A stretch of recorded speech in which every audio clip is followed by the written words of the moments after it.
Can we pre-approve this, Brian, before you put it up? So anyway, I'm sure we'll cover a lot of things that'll probably irritate people, and some guys will agree with. Because anytime you talk about this, there's like these far opposing sides of the fence, and there's some middle of the road. So I just can't buy into the whole face paint thing. That's so like special ops. You put it on, you just feel. But then you got to wash your face. And then when it came to the shot, it's like, oh my God, Autopilot. There's the shot. Autopilot, save me, right? Bung, and off the arrow would go. And I answered him, but I'm asking you that question. I want to hear your answer. No, I want to hear your answer. This is Joe Rogan, and you're listening to The Gritty Bowman. So my goal on this trip was to shoot a good buck and get it on film. Well, the get it on film part has proven to be a real struggle. I gave him my camera arm. Yes. Which is a good camera arm, and I'm filming off of a stick that I lashed my tripod to. You are. And I am laying it down. Well, the whole post was about how Anthony actually suppressed his own desire to see a big bull taken and just let his son have the hunt his son wanted, and just was like proud of him. He gets vilified for, shooting, for having the comment like, we could wait for the big one. Well, he didn't, but yeah, initially, I mean, if there's a 200-inch buck in the trees there and there's a 120-inch buck walking out and your son's got a rifle and he's sitting there, do you wait for the 200-inch or do you say just shoot whatever buck you want? I would say 10 out of 10 hunters, if you have a big deer standing next to a small deer, 10 out of 10 hunters is going to shoot the big deer. Amen, Tim. Today on Gritty, I'm on location again in Oklahoma with Tim Burnett. We're on our whitetail hunt, and I'm trying to self-film my hunt, and it's proving to be very difficult. On this episode, Tim shares his philosophy on self-filming. Later, we stray from the subject of self-filming hunts to the topic of so-called trophy hunting, and also the propensity of weak people to find fault and criticize others to make themselves feel better about their own lives. Because if you can hate on a post about a kid's first bull elk, you've got problems. And I'm not afraid to say, grow up and get a life. Stop saying things that make you weak and figure yourself out. Too many people assume the problems of the world are someone else's fault. A true person tries to change him or herself, which is more difficult and less grand. If we all focused on fixing ourselves instead of trying to fix everybody else, the world would be a better place. And if you think you don't have anything to fix, think again. Evil is the force that believes its knowledge is complete. The reality is this. Everybody acts out a myth, but very few people know what their myth is. And you should know what your myth is, because it might be a tragedy, and maybe you don't want it to be.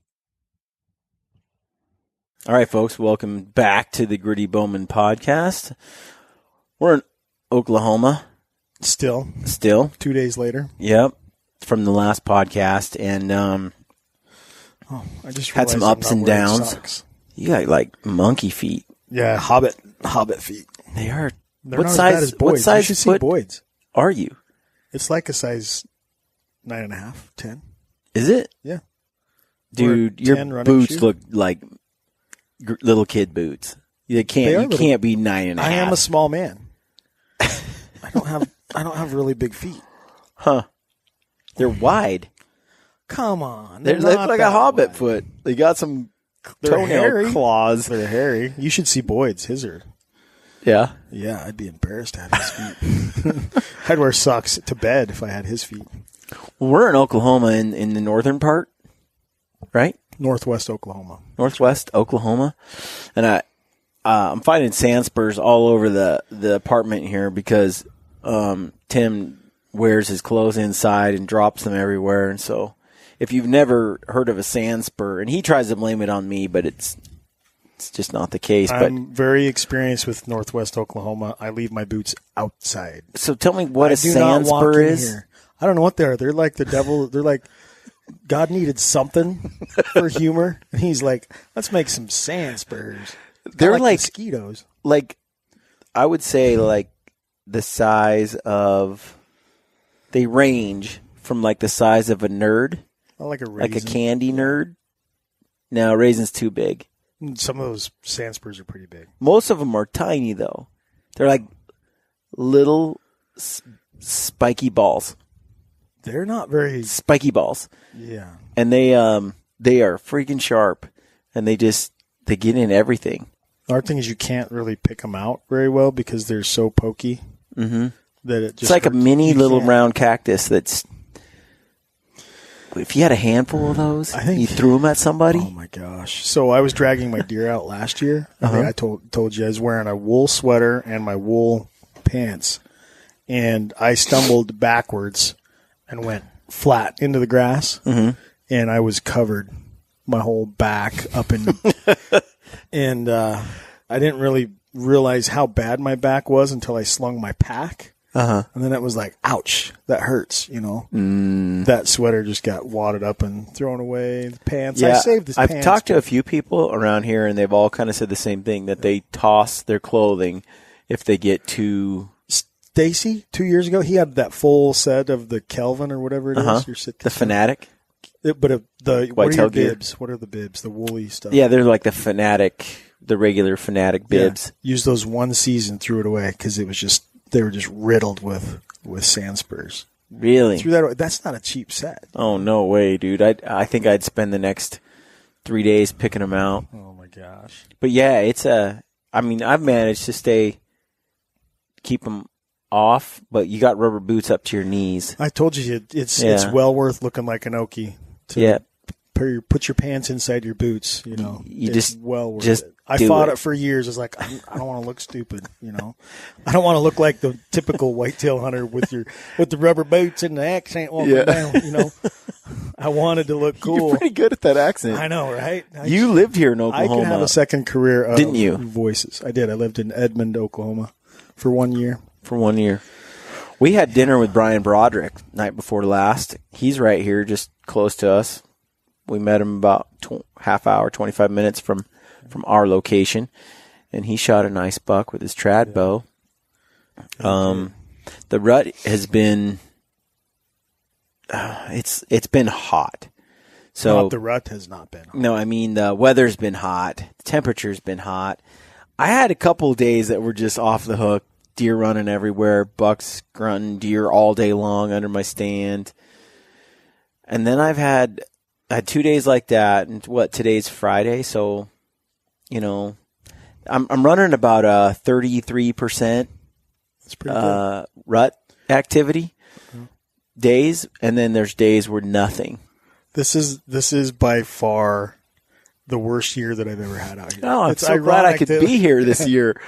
Well, it's weird because they had a lot of moisture, which one of the landowners that I know up here, he said that the antler growth is better on dry years than it is on moist years, which is That doesn't make any sense. totally backwards to what we have out in the West. I know, but it's like I've seen it. Yeah. I don't know. I'm not saying that it's true or that there's any validity or science or anything to it, but Anecdotally, that's last year what was you've a noticed. super dry year. Big bucks crawling on this property everywhere. This year, super wet year, Dude, and we're seeing a bunch of 2-year-olds. After this podcast is over, I'm going to watch a little bit of Solo Hunter from last year. Since you haven't watched any for the last I am guilty of not watching enough Solo Hunter in the last 6 months or 7. or any of season 7 or 8. Oh, come on. I saw you're on 8 this year? 8 is airing right now. I saw all of last year's. All of 7. Yeah. The year I didn't kill anything was season 7. Yeah. Or kill much. I saw that. Yeah. I saw that. Season 8's good. Both Remy and I had a good year, and it turned out pretty decent. I put less time than ever into the productions, and I think they turned out just as good. Well, I was going to say that the highlight reel I saw of this property makes me now want to go watch the whole video. It's funny. We're looking at all these bucks that Brian's like, yeah, this is a good deer came in and this and that. And I'm like, dude, wait till a big buck walks out. You're like, these are good deer. And then I showed you that clip. You're like, where is that deer? Seriously. See, the issue here is I've hunted from a tree stand. I've hunted blacktail, most of my life in the, tree stand hunting wise. And you hunt them a lot like a whitetail, especially in some of the urban areas where I hunt. Right. But the only whitetail hunting I've done was in Alabama with Broderick last year. which I've never done. I mean, I imagine it's got to be the same during the rut. The rut's a different time for sure. Here's my opinion of the whitetail hunting I did in Alabama. It's a lot more Lee and Tiffany-ish. Really? Alabama? Oh, dude. Well, this property is special. Where this Where he was property at was is special. Yeah. I mean, you I got think of like you got 90-pound alpha bucks fields around. like set up. You got like That's everything's all pre-set up and managed for That's like deer real quality. tree farms kind of thing. It's cool. Yeah, I mean, it's just a hoot, man.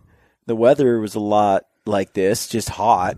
Yeah. But the bucks are out running around all over, but they definitely are skittish, like hunted heavily. These deer here get hunted 1 week out of the year. On my property. On your property, it's when I come out usually in the teens, November. Dude, I saw some great bucks, and I was telling Tim. So my goal on this trip was to shoot a good buck, one that I'd be like super jacked, bigger maybe than what I shot in Alabama, and get it on film. Well, the get it on film part has proven to be a real struggle. First of all, the man shows up to camp without a camera arm. Well, you said that. Wait a minute. Second of all, I gave him my camera arm. Yes. Which is a good camera arm, and I'm filming off of a stick that I lashed my tripod to. You are. And I am laying it down. Hey, I got some great video, but when it comes to – so I'm in the timber, thick timber, and these deer come rutting through, blah, blah, blah, and they're grunting, and they just beeline it through the middle of these game trails. And when the first couple days I set up in this timber, and you haven't really hunted back there before, so that was always Jeremy's corner. I always stayed on the other side where I'm at now. So when I hunted right there, we didn't know when we went in there. I set up like on a major trail, like all the bucks have gone right under the stand or right behind it. I didn't know there was a trail there. You couldn't see it until you get up elevated. Until you get elevated, then you can see the imprint in the leaves. Right. So I'm like, yesterday I moved backward off the trail so I could get about 15 to 20 yards from the trail so I could get a broadside shot. Mm-hmm. But I haven't seen a deer since I moved the stand come in. This morning I had a nice buck. I mean, not a nice, there was a young 8-pointer I could have shot, but I mean, I've seen a lot bigger deer. The cool thing about that where you're at is you're right on that rub line. So we've taken some pictures. I posted one of them on my Instagram, but like there's cedars that are 10, 12 inches around diameter that are just shredded, and there's a line of them. And it's been like that. Most of the little guys that come in, they go and rub those trees. Not the big cedar, though. Oh, they'll go up and they'll rub on it, but they don't like... That one big cedar? I haven't seen that. But yeah, the one that's down below that you filmed today. Yeah. Yeah. Little bucks were rubbing that? Little bucks walk up and they just kind of touch it. Man, I'd be scared. And then they walk off. They need to be scared. Yeah? Yeah, if the buck that made that rub sees them doing that, he's going to kick their butt. Yeah.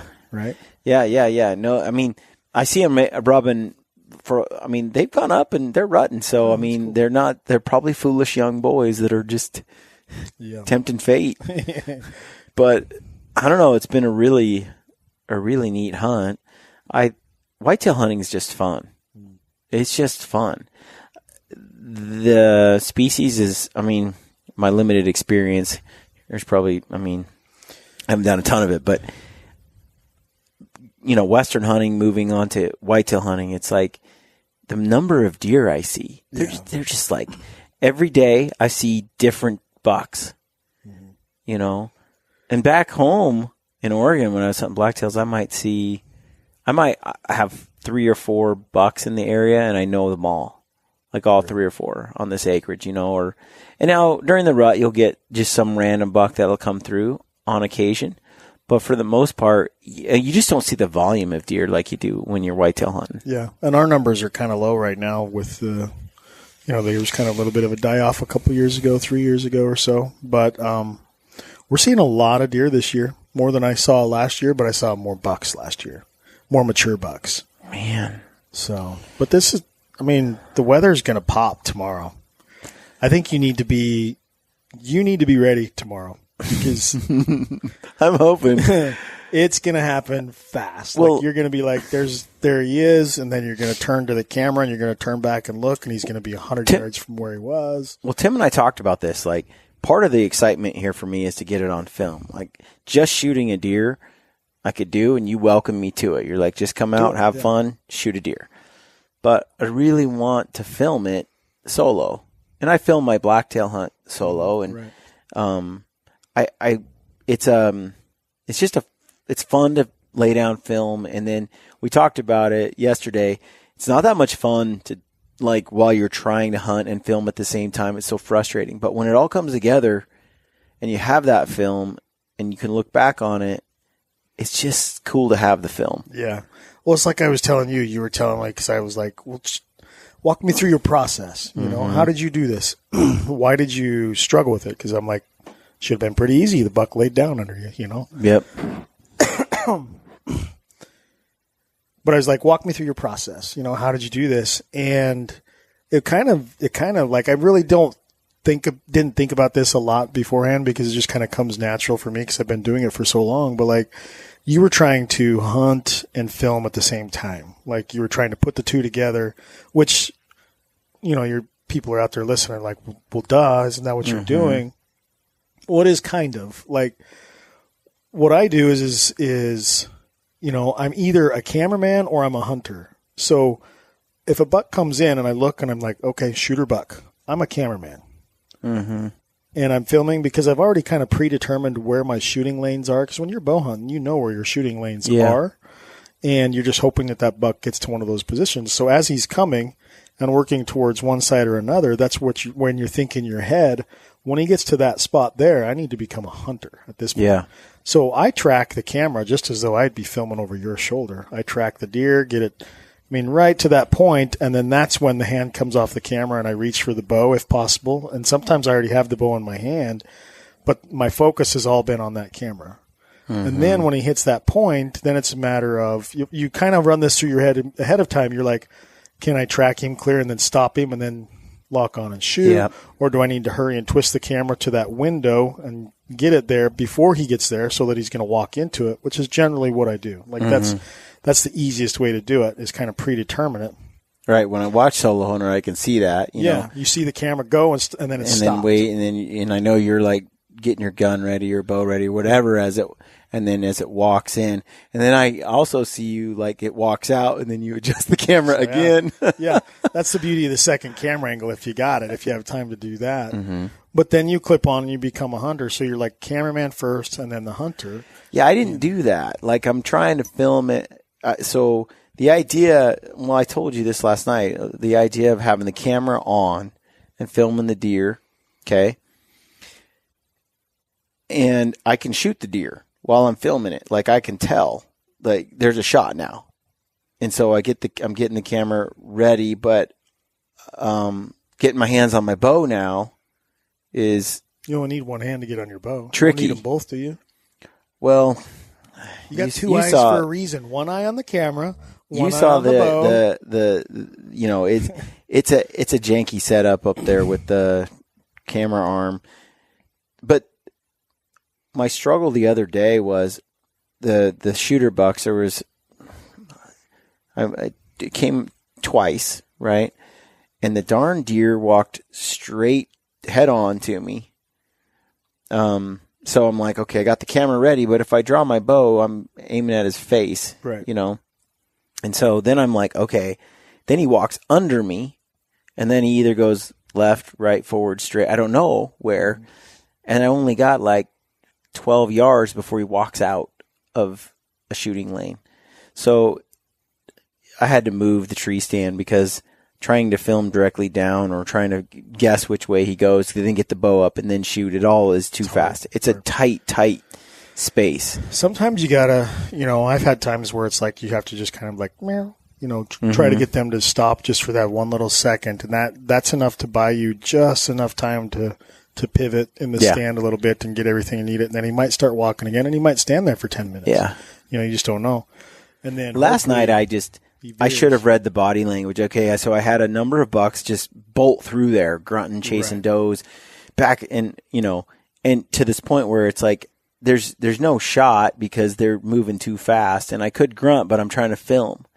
So, try to get them to stay, but they're just moving. And if I were back off of the trail like I needed to be, instead of them going behind me and under me, and I got that angle, it's perfect.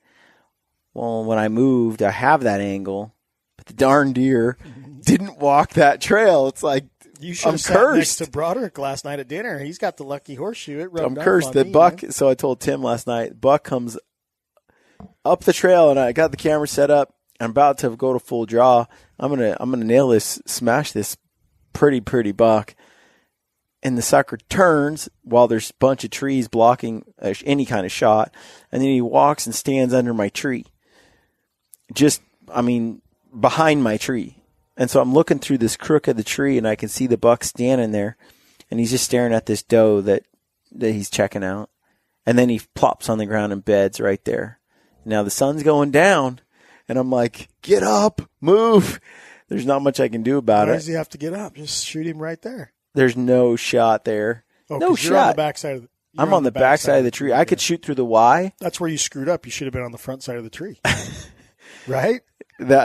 No. There's nothing on the other side where that buck went except for like a wall of trees, thick trees. So he bedded, and finally he stood up though, but the darn doe busted me when I was trying to.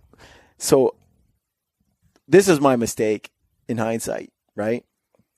The doe is feeding all around me, and as long as I move slow and I'm careful, right, it's no big deal.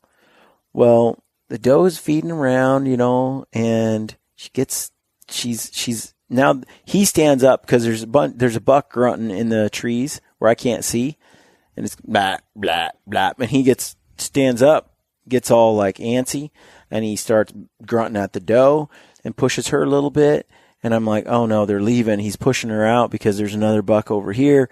So I moved the camera pretty quickly to try to get it in position where I know he's going to be, and that sudden movement spooked the doe. Mm-hmm. She just, she saw it. So she bolts and runs, and I get the bow to full draw, which was funny because I'm like, Tim, you got to check out this film. He walks right in front of the camera. And you can hear him going, and right when I'm at full draw, I'm like, then he steps out of the frame. I never get him, but did he ever step into the frame? And that was the problem. I'm like, check this out, and then he doesn't even. I completely. You can't say he stepped out of the frame if he never stepped. I completely wet the bed. I mean, there was like the buck never. I aimed it in the wrong spot. I don't even know what happened now. I think you probably didn't have it panned or down low enough. And he walked right under your frame. That's what he did. Because you can hear him walk right by you. He sounds like he's close. Oh, yeah. He walked right under me. Right under that. Because, anyway, I thought I had the right angle for the other side, but when I moved it, it wasn't. It was too. It's tough, man. So the buck, it's just so frustrating because they bolt. But what frustrates me is trying to so what. Later when we talked about it, in hindsight, I shouldn't have forced it. If the shot was there, sometimes you do have to force it. If the shot was there, it was there, and if it wasn't, but that's just it. You have the attitude where you're willing to let an animal walk away, right? If you can't get it, if you can't get it, right? Right. And so you're just kind of filming, and then you said as soon as you kind of like, okay, now's my shot. You stop filming only just 3 seconds or so before you get your bow and do your shot.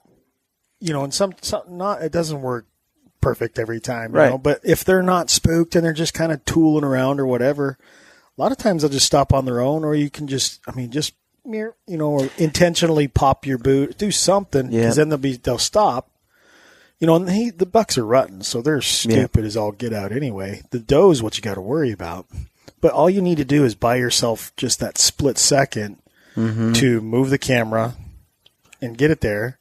Because if you're using the right lenses and filming right, focus shouldn't be an issue. Right. What I do is I use, when I'm in those tight quarters like that, I'll use that 12 to 35, and I'll have it zoomed all the way out to 35, and that's just where it's going to stay. Yep. And once I get that focus, it's the same whether he's at 10 yards or at 35 yards, Yep. And so you're not worrying about that. You're just worrying about moving it where it needs to be.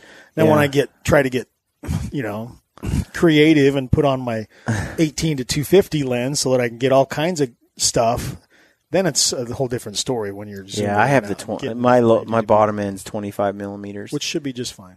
But when that buck, what I should have done is just been more patient because, he was pushing that doe a little bit because he heard the other buck coming, and I didn't know if the other buck was even bigger than him, right? Right. More of a mature deer. So I should have just, not pushed it and just been a little slow and hope that they stayed within range. Right. And if they did, then they settled down because in hindsight, they probably weren't going to go anywhere. They were just going to bounce over there just a little bit within 25 yards or so. But then again, he could have pushed her out. But what I tried to do was hurry the process because I thought my window was shrinking. Right.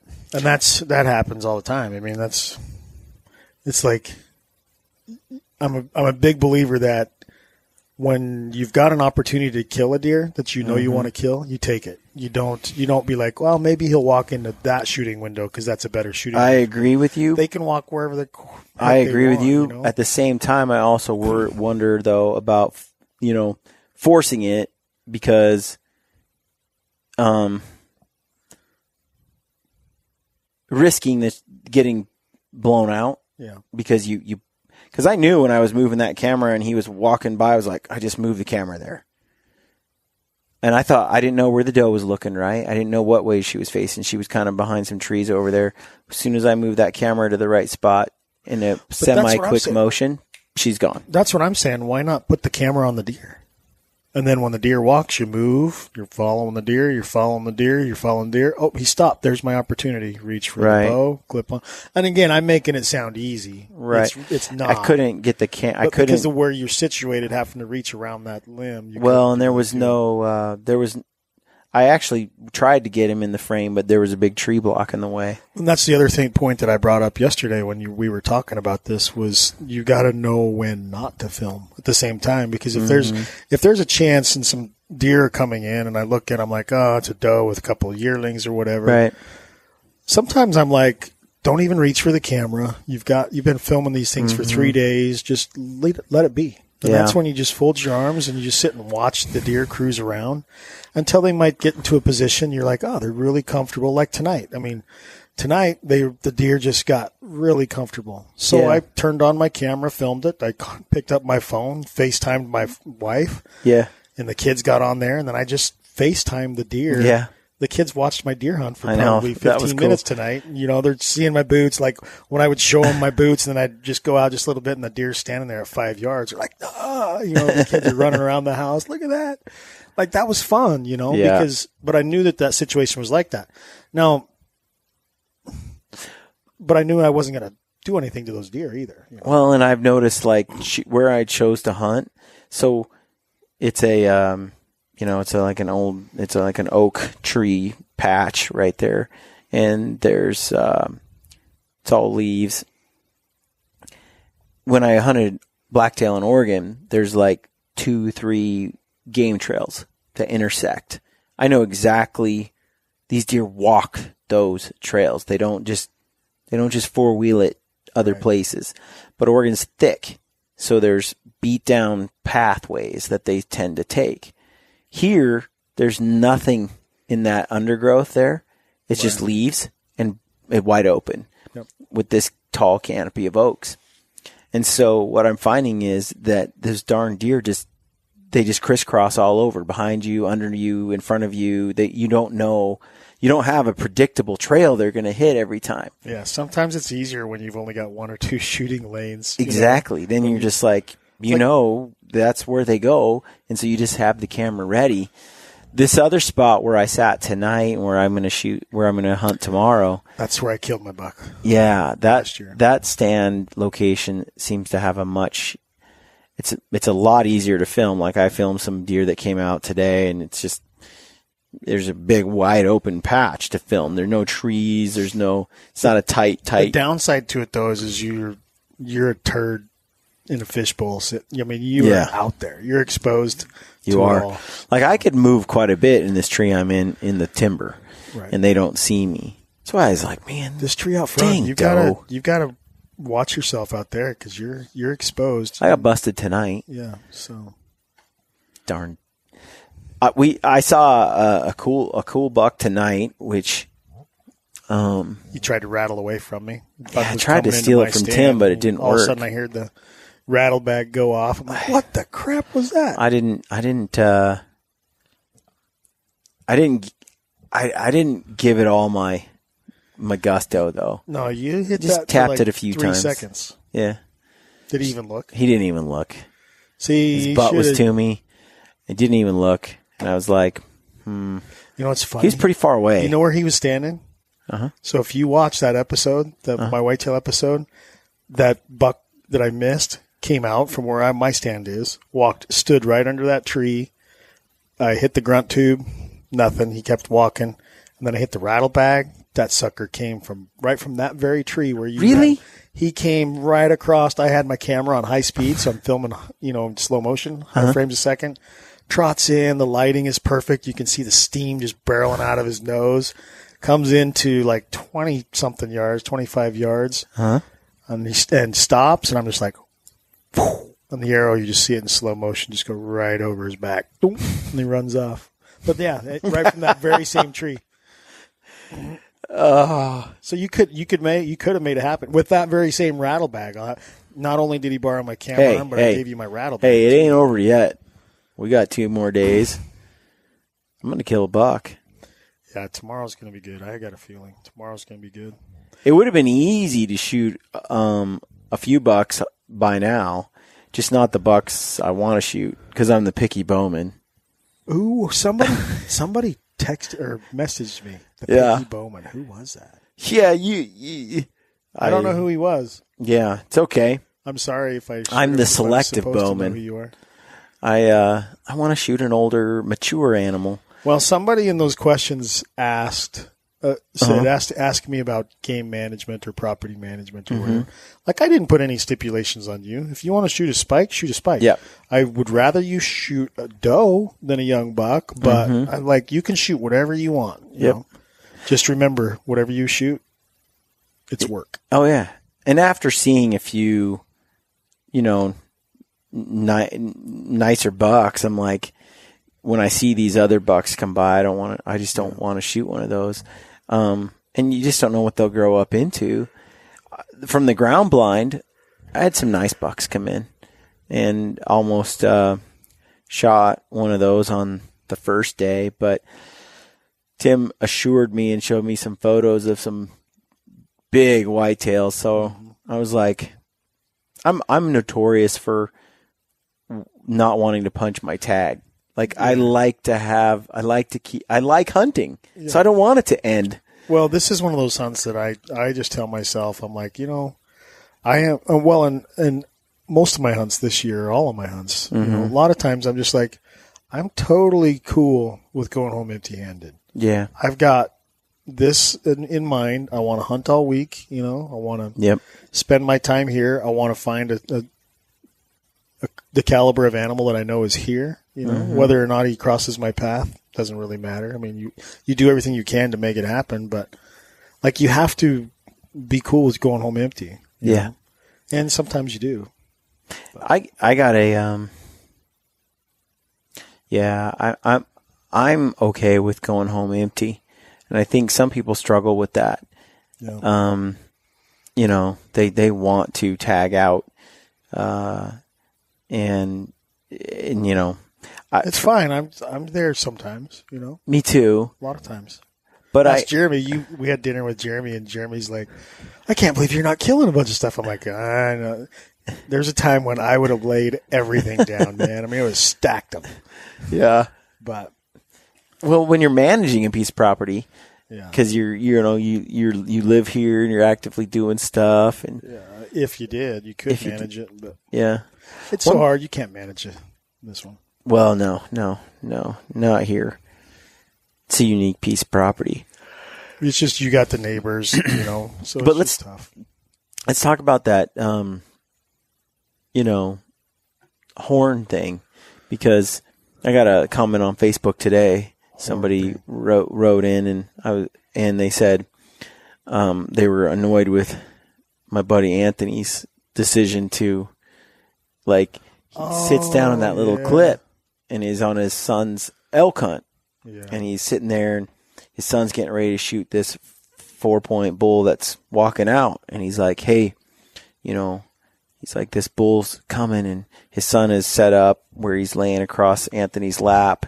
He's got the gun out, and these bulls are in the timber, so they're getting ready to come out. But there's also a big herd bull right there with them, but deeper in the timber. So he's like, we'll shoot the bull when it comes out, but if we can, we'll wait for that big herd bull. And and so 4 bulls come out, and they're kind of milling around, and it looks like Brock has a shot, and his son could shoot one of those. And so Anthony's like kind of stalling a little bit, and then he's like, thinks about it, and he's like, it's Brock's hunt. If he wants to shoot one of these, why am I, getting in his way? Because I want to see, this big herd bull shot, and Anthony's been hunting his whole life, right? I mean, loves to hunt. And so shooting a 4x4, bull elk just isn't that exciting, other than, you got some meat. But, and we got into this subject today. This guy commented and said it really sickened him that Anthony was putting such a emphasis on horns. And in the end, Anthony's like, Brock, what do you want to do? You tell me. We'll do whatever you want to do. And Brock decided to shoot one of those young bulls, not wait for the herd bull. You had the bird in the hand and 2 in the bush, and he took the bull.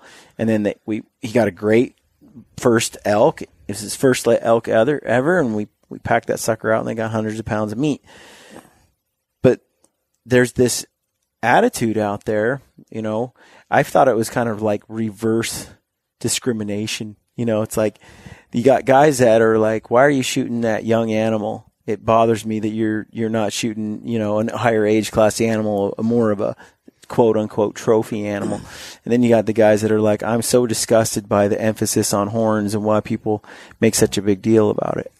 That might just be an individual that's going to be negative no matter what you do, or someone that's just really strongly opinionated about that. And that's great. You got to appreciate somebody else's position. That's fine. But why do they have to bring your day down? When Anthony left the choice up to the kid, It did bother me, because it's like, hey, can't you just say great job on the kid's first elk, and what a good dad for taking his son out, and all of that kind of stuff. You're walking around with a target on your back, whether it's really, I guess it's one of those frustrating things that some people are just negative, or they're like I just don't have time. I mean, how would you have time? I don't have time to consume social media anyway to begin with, but to really take your time out to write a comment, it's like malicious. Like you're intentionally trying to ruin somebody's day. Was he trying to get a rise out of you,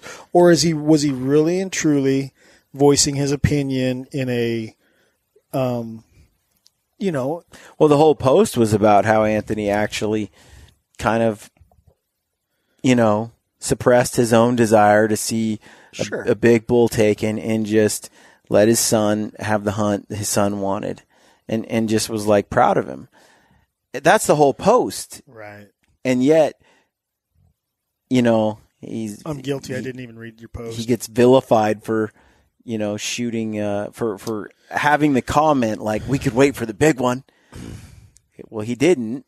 But initially, I mean, if there's a 200-inch buck in the trees there, and there's a 120-inch buck walking out, and your son's got a rifle and he's sitting there, do you wait for the 200-inch, or do you say just shoot whatever buck you want? I would say 10 out of 10 hunters, if you have a big deer standing next to a small deer, 10 out of 10 hunters is going to shoot the big deer. Amen, You know why? Tim. Because Amen. they're made of meat too. Big deer taste good too. Yeah. But I don't know. I think it just comes down to just some people's just overwhelming desire to ruin your day. You Well, know? tell me this, because I mean, you are out here looking for a older deer. Yeah. I mean, basically, you're looking for an Oklahoma monster. Yeah. And you've had them out here, and you've seen them, and you've taken a few. Yeah, but I have 10 years invested into this, and time and experience with this area and whitetail hunting in general. It's just where I'm at, I've shot, ask Jeremy, I have stacked the 2-year-olds up and the does up. And there's been times where it's like, I'll shoot a 2-year-old deer, and then 2 days later, I'll smash a 5-year-old deer with a gun, because you can kill 2 deer in Oklahoma. Mm-hmm. So a lot of times it's just a matter of what mood am I in today? And sometimes it's like we talked about the other day, what mood am I in this hour, Right. It doesn't matter. It's whatever the person is up to, but you have your own goals and your own desires with what you want to do. For me, it's like I just love being around these deer. This hunt for me falls at a perfect time, right before Thanksgiving. Yeah. I've been hunting my brains out since August 1st and traveling. Like, this is my vacation. So I want to enjoy hunting, and whitetail hunting is so awesome to me because you're so close to the animals, and it's the only type of a hunt really where you get to just sit there and the animals come to you if you did put your stand in the right place. But like, it's just so relaxing, and yet it's so stressful and so energizing at the same time. It's really a weird combination there, because you'll just be sitting there in a trance in 70-degree weather or whatever, and you'll look to your right and you're like, dang, there he is. Mm-hmm. I mean, it can change on a turn dime. On a dime. Yeah. No, so. I think that's why I like it. But I think when I hear a comment like, hey, I don't like the emphasis on horns, I understand where that's coming from. Yeah. But I also feel like you talked about this on the other podcast, the emphasis on meat being disingenuous, where people hide behind, I hunt for, I only hunt for meat, or I only hunt for conservation is my number one goal or whatever. It's like, man, there's a list of about 5 or 6 things, reasons why I hunt, or why we hunt, or why hunting even exists is for XYZ, Yeah, I think conversations. I think I heard Ranella say once, if he kind of broke down his reasons, and one of them was because it's fun. Yeah. Right. And if you took out the fun part, he probably wouldn't really do it. And if you took out the meat part, he definitely wouldn't do it.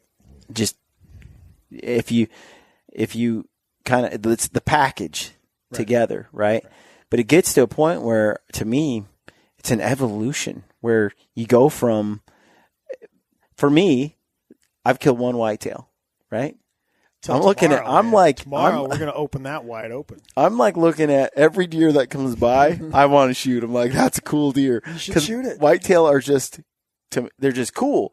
So I'm like, every time I'm like, they all look big to me, right? So I don't know what I'm looking at. In fact, I get home back to the apartment. I'm like, Tim, you got to see this deer. He's big. And then I show it to Tim, and he's like, yeah, it's a deer. You might want to hold out on that one. So, I mean, from my perspective, they're all great. But if I did this for years and years and years, it's like a blacktail. I don't want to shoot a young blacktail anymore. I've done that a whole bunch of times. I have a certain blacktail I want to go after, and it's not a horn deal. It's not an antler deal. It's an experience deal. It's like I want that challenge of that. Your hunt would be over. I like big bucks. I'd have been done on day 1. I like big bucks. I like big bulls. I like big whatever. If I'm gonna be spending this much time and this much energy, this much money, this much distance from home or whatever, going to go for what I want to go for, you know? Yeah. And So what's your favorite animal to hunt? you know, it just depends on what time of the year it is, I guess. I don't know, you know. I don't know. Elk and mule deer are definitely the two at the top. But I've never hunted mountain goats. I've never hunted bighorn sheep. There's a lot of things that I would like to do. You know, whitetail hunting sure is fun, but whitetail hunting to me seems to be one of those things that you can do and enjoy way deep into your life. You know, kind of like golf. You know, there's going to be a limiting factor to do hunting the way that I do, where you backpack and pack an elk out on your back. Like, things change, but then again, with horses or mules, and you can extend kill mule deer close to the. I mean, it's going to be a part of my life forever. But I could see myself in retirement doing a lot of whitetail hunting. Yeah, I really could. But I don't know, probably elk. Well, I'm down here in Oklahoma, folks, and I'm hanging out with Tim and all his old buddies and stuff, and I'm seeing all those stories swap back and forth and the whitetail stuff going down. And I'm in whitetail Mecca because I don't know how far. We're just close to Kansas. We're not 30-some miles from Kansas. I mean, the whitetail scene is a whole different animal. Like, it's like all these like urban areas and like ag places, and everybody and their dog has a lease or is trying to get a lease. Yeah. And there's farmers everywhere. There's just this whole thing around. Did you see so-and-so's buck? And so-and-so shot this buck. Have you seen that buck? This buck was 20 miles from here. This was 1 mile. This is a half a mile from here. And it's just like everybody knows. It's no different than hunting the Wasatch Front. Dude, it's like, you know, it's like football. Everybody it's in Utah's all, so-and-so did it again. Well, he's probably a quarter of a mile behind Walgreens, you know? I mean, give me a break. It's no different than this is. I suppose you're probably right. You just make sure and take a picture with the mountain in the background, not the Walgreens. But yeah, but Utah is its own animal too, right? It's like the whitetail scene is pretty. It's different. It's cool though. I mean, but it's funny hearing all these. Give me an accent. Because no, you can't just do it when you're told to do it. It's got to be like on random. Spontaneous. Yeah. No, there's definitely a redneckery kind of thing going on. It's not a negative term. Stereotypical of a whitetail hunter. Not all white. Well, yeah, I take it back. All whitetail hunters are redneck. I agree. And you have to have the accent. You need some accent. Everything has to have every vowel is accentuated and doubled, right? Yeah. So no, it's so stereotypical. It's just fun like though. Dumb I mean, Western hunters on their quads and blaze orange. The out-of-staters. That's right. The future of public lands. All of us own them, all of us use them. Political activists are demanding us to hand over the public lands where the state's legislators could transfer and control these lands. U.S. citizens own 640 million acres of public lands, which creates 6.1 million jobs and generates $646 billion per year. States have been selling off land to pay bills for over 100 years, thus closing access to the public. 39% of original 64 million acres have been sold. The cost of land management would break most state budgets. For instance, who will pay the hundreds of millions of dollars to fight major wildfires each year? It doesn't matter how many promises are made. The financial reality is it will force states to have to sell off our public land. President Theodore Roosevelt said, "We must preserve our lands for future generations, not merely to the people now alive, but to the unborn people. Our duty to the whole bids us restrain an unprincipled present-day minority from wasting the heritage of these unborn generations."